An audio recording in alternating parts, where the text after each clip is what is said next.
First, start cleaning from the paint channel.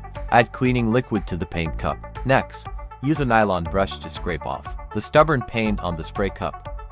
Washing state like this is generated to clean the channels and cups. If you use a round needle cap, you can hold the front end with a tissue and press the trigger. For other kinds, unscrew the needle cap a little. Expose a small slit and then seize the trigger. After washing, use the spraying state to spray cleaning fluid to clean the channel. You can repeat the previous steps to strengthen cleaning. If not clean, paint may solidify in the channel. Next, turn off the air source. We then remove the spray needle. Open the pen tail lever, then unscrew the adjusting screw, and then pull out the needle.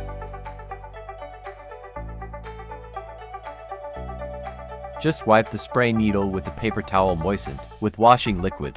It is recommended to wipe from back to front. Next, remove all the front parts of the airbrush. Remove the needle cap and needle protective cover.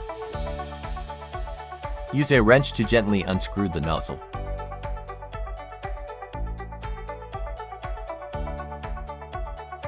Then soak the parts in cleaning liquid. If there is an O-ring to be removed, the O-ring must not touch the washing liquid.